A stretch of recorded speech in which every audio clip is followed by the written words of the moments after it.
Akhir pekan, hati-hati dengan geopolitik dan lagi-lagi nuansa untuk peperangan sepertinya masih tetap membayangi sehingga kita tidak bisa tidur tenang sampai akhir pekan. Nah, tapi satu sisi kita juga harus melihat terlebih dulu dari data ekonomi termasuk mengintip bagaimana peluang untuk kenaikan suku bunga Fed minggu depan. Oke, market mover ada dua hal yang di sini saya tandai, yaitu terkait dengan data GDP yang tadi malam dirilis dengan sangat mengejutkan. Kenapa? Karena datanya ternyata jauh lebih besar daripada ekspektasi atau dari perkiraan. Yang semula diperkirakan 4,3%, ternyata dirilis dengan angka 4,9%. Wah, ini sangat-sangat fantastis. Karena di satu pihak, market menginginkan atau mengharapkan kemungkinan tingkat pembelian ataupun konsumsi dari konsumen Amerika cenderung turun, tapi ternyata yang didapatkan justru malah semakin solid. Nah, ini yang membuat kekhawatiran pada pasar, yaitu terkait dengan kemungkinan Fed mau tidak mau masih tetap akan bersikap hawkish, tapi mungkin saja sikap ini baru akan digagas di pertemuan berikutnya. Artinya, untuk pertemuan minggu depan, kemungkinan market sudah memperkirakan atau berharap bahwa tidak ada perubahan, yaitu terkait dengan tidak menaikkan suku bunga. Nah, hal ini juga menandakan terkait dengan kuatnya permintaan, berarti kita bicara tentang core PCE yang kemungkinan kalau kita lihat dari malam datanya juga akan menjadi salah satu pemicu sentimen market. Nah, terlepas dari itu, kita juga tidak bisa mengabaikan kondisi dari geopolitik yang sampai saat ini masih terus membayangi. Bahkan menurut kabar, Israel sudah mempersiapkan jauh lebih siap dari apa yang sempat kita dengarkan minggu lalu. Ya, betul. 2 minggu terakhir kita sempat mendapatkan berita bahwa Israel siap menyerang atau melakukan invasi dari darat. Minggu lalu pun, kabar tersebut juga sempat tersiar dan bahkan sempat menakuti pasar. Tapi apa yang terjadi? Tidak terjadi apapun. Ditunda, lalu kemudian di hari Senin pun kita tidak melihat ada gap yang sangat serius, baik itu di list aset ataupun bahkan di pasar komoditi. Dalam hal ini, safe haven seperti emas.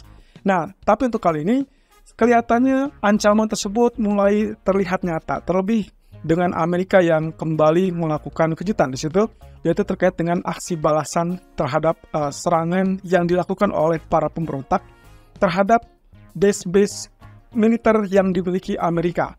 Nah, ini pula yang menjadikan dasar kemungkinan sikap ataupun kondisi geopolitik kemungkinan masih tetap membayangi termasuk di akhir pekan. Jadi, skenario yang paling utama teman-teman, saya lebih berharap bahwa nanti malam fokus market adalah tetap tertuju kepada data ekonomi terlebih dulu, lalu kemudian tidak lama berselang waktu, mungkin sekitar 20 atau 30 menit, market akan langsung adjust dengan apa yang terjadi dengan geopolitik.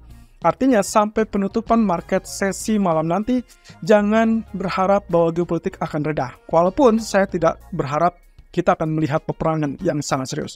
Karena hal tersebut akan memperluas konflik ataupun area konflik. Dan itu berarti tidak bagus untuk market. Nah, tapi satu hal yang bisa kita lakukan adalah mengantisipasi pergerakan tersebut dan hindari overnight untuk mengantisipasi apa yang atau yang tidak diharapkan di akhir pekan. Nah, hal ini berarti kalau misalkan kita bicara tentang posisi, maka persis dengan apa yang kemarin sempat kita gambarkan. Proyeksinya kalau misalkan ini masih tetap melihat kenaikan yield obligasi, maka yang akan kita lihat adalah dolar yang mengalami kenaikan, dan itu berarti USD Japanese Yen mengalami kenaikan. Lalu kemudian emas akan turun dan risk aset pun turun, seperti contohnya adalah pasar saham. Tapi bagaimana kalau situasi terbalik? Karena tadi malam jelas yield obligasi mengalami penurunan dan kita dapatkan sebaliknya. Ya, emas mengalami kenaikan dan USD Japanese Yen kelihatannya mulai sedikit slow down. Dia agak tenang, meskipun kita belum lihat lagi dia di bawah 150, tapi at least sudah mulai agak mengendur dari 150.70 sampai ke 150.20-an. Nah, cuman masalahnya adalah jangan berharap terkait dengan intervensi karena itu tidak akan terjadi kalau misalkan USD Japanese sudah mulai turun secara perlahan dan kenaikan pun sepertinya tidak terlalu boosting ke atas atau tidak terlalu powerful. Artinya, masih ada ancaman kemungkinan untuk USD Japanese Yen bergerak lebih tinggi, bahkan menguji area resisten secara historical di tahun 2022, yaitu bulan Oktober di kisaran 151-152. Nah, tapi lagi-lagi, buyer pun kemungkinan akan sedikit cerdik dan juga sedikit mengantisipasi terkait dengan kemunculan dari para pembuat kebijakan di Jepang. Entah itu Kementerian Keuangan ataupun bahkan BOJ, kemungkinan mereka masih tetap akan melakukan intervensi verbal. Tapi lagi-lagi saya ingatkan, intervensi verbal itu tidak akan berhasil. Dan kemungkinan turunnya hanya sekejap, kemudian dia mencoba kembali dan spekulan akan berusaha untuk mendorong dan bahkan menguji mentalitas dari para pembuat kebijakan tersebut. Nah, jadi hati-hati teman-teman. Meskipun ya bisa dibilang kalaupun misalkan kita berharap untuk kenaikan, kemungkinan kenaikannya tidak akan terlalu banyak karena terbentur dengan kemungkinan intervensi tersebut. Tapi satu sisi untuk berharap untuk intervensi pun kelihatannya juga tidak akan berhasil. Nah, tapi ada cara lain, yaitu kemungkinan geopolitik yang pecah. Kalau itu yang terjadi, sebetulnya itu bisa memberikan dorongan ataupun tekanan kepada US Treasury yield, sehingga nantinya USD Japanese Yen pun bisa turun. Nah, USD Japanese Yen atau dalam hal ini adalah Japanese Yen-nya sendiri, itu akan bertindak sebagai safe haven, sehingga dolarnya naik, berarti yen-nya akan turun, sementara emasnya akan mengalami kenaikan. Nah, jadi pilihannya adalah opsi di area tersebut. Nah, terkait dengan komoditi harga minyak yang mulai kenaikan, maka kita akan melihat keseriusannya adalah kenaikan tersebut masih bisa menguji level 88 untuk dalam waktu dekat. Tapi kalau dia turun 82 atau di bawah 82, maka kita akan dapatkan teritori yang lebih spesifik 77 ataupun 78. Nah, risk aset seperti pasar saham, hati-hati di akhir pekan karena kemungkinan laporan keuangan atau laporan pendapatan pun akan membebani, termasuk dibebani juga oleh efek dari geopolitik. Nah, berbicara tentang data ekonomi tadi malam dengan data GDP dan juga durable goods yang cenderung mengalami kenaikan atau penguatan, apakah ini berarti menandakan bahwa Fed minggu depan akan menaikkan suku bunga? Bisa saja, kalau kita bicara tentang kemungkinan yang terjadi, itu bisa menjadi persoalan ataupun bisa menjadi pertimbangan. Tapi satu hal yang jelas, bahwasannya dalam 1 minggu terakhir, market sudah mulai mengantisipasi, mulai mengerucut kepada tindakan ataupun ekspektasi bahwa Fed akan mempertahankan suku bunga. Dan kalau kita perhatikan dari data-data tersebut, kemunculan dari core PCE yang ternyata dirilis lebih rendah, 2,4% berbanding dari ekspektasi 2,5%, bahkan tercatat lebih rendah daripada bulan sebelumnya 3,8%, maka sebetulnya ini adalah memberikan data yang agak sedikit dilematis.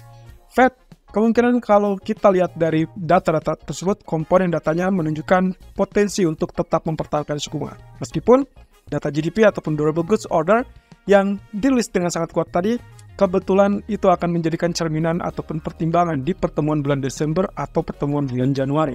Nah, oleh karenanya, penting kita untuk menyaksikan atau menyimak terlebih dulu dari CME Fed Watch Tools, di mana ternyata sangat mengejutkan dengan data GDP yang sangat kuat, ternyata tingkat ataupun prediksi ataupun proyeksi untuk kenaikan suku bunga bulan November ternyata bisa dibilang 0% atau nyaris tidak diharapkan sama sekali. Nah, di sini Anda bisa lihat 99,5% market memperkirakan Fed akan menahan suku bunga. Artinya apa? Artinya market sudah tidak kaget dengan data kemarin, walaupun mungkin saja nantinya akan ada pernyataan dari Fed terkait dengan kemungkinan kenaikan suku bunga di akhir tahun. Nah, cuman di sini saya ingatkan kembali, data ini kemungkinan bisa mengejutkan atau bisa berbalik kalau ternyata Fed memberikan kejutan dengan menaikkan atau tiba-tiba menaikkan suku bunga di hari Rabu depan. Itu artinya market akan sangat kecewa dan kita berpotensi melihat dolar sangat-sangat kuat jika memang Fed tiba-tiba menaikkan suku bunga. Tapi kalau misalkan Fed menahan suku bunga, maka kemungkinan dolar akan melemah dan kita akan melihat risk aset seperti pasar saham ada kesempatan untuk mulai kenaikan. Dan satu sisi, ini adalah kesempatan yang kemungkinan bisa kita manfaatkan menjelang akhir tahun window dressing. Dan saya ingatkan, window dressing jangan gunakan saat 1 atau 2 minggu menjelang Natal, melainkan harus gunakan maksimum paling cepat atau bahkan paling lambat. Kita harus mulai action di pertengahan bulan November. Nah, tapi untuk berikutnya, kita akan coba menelaah lebih lanjut bagaimana peluang-peluang berikutnya, karena untuk hari ini kemungkinan geopolitik masih tetap membayangi risk aset seperti pasar saham. Oke, fokus untuk malam ini berarti perhatikan PCE Price Index yang diperkirakan di 3,4% dari 3,5% sebelumnya, sementara basis bulanannya adalah 0,3%, turun sedikit dari 0,4% sebelumnya. Nah, kemudian Core PCE Index, ada harapan untuk bulanan ataupun basis bulanan 0,3%, naik tipis dari 0,1%, sementara untuk basis tahunannya 3,7% dari 3,9%. Kalau misalkan kita gabungkan dengan apa yang sempat kita lihat komponen GDP tadi malam, kelihatannya bisa saja kita akan dapatkan core PCE malam ini turun di bawah 3,7%. Dan kalau itu terjadi, kita akan dapatkan zona 2000 untuk emas lebih cepat dari perkiraan kita. Yang semula kita perkirakan baru akan tercipta setelah Fed mengumumkan suku bunga minggu depan, tapi bisa saja muncul malam ini kalau memang ternyata core PCE dirilis lebih rendah daripada ekspektasi. Tapi kalau tidak bagaimana? Oke, kemungkinan emas akan turun, tapi kemudian akan ditopang dengan kondisi geopolitik. Dan pada akhirnya kita akan langsung melihat dari potensi berikutnya adalah grafik area-area mana yang harus diwaspadai, termasuk jika terjadi pembalikan arah untuk emas ataupun untuk crude oil. Nanti sore kita akan lihat dan bahas beberapa grafik di live streaming.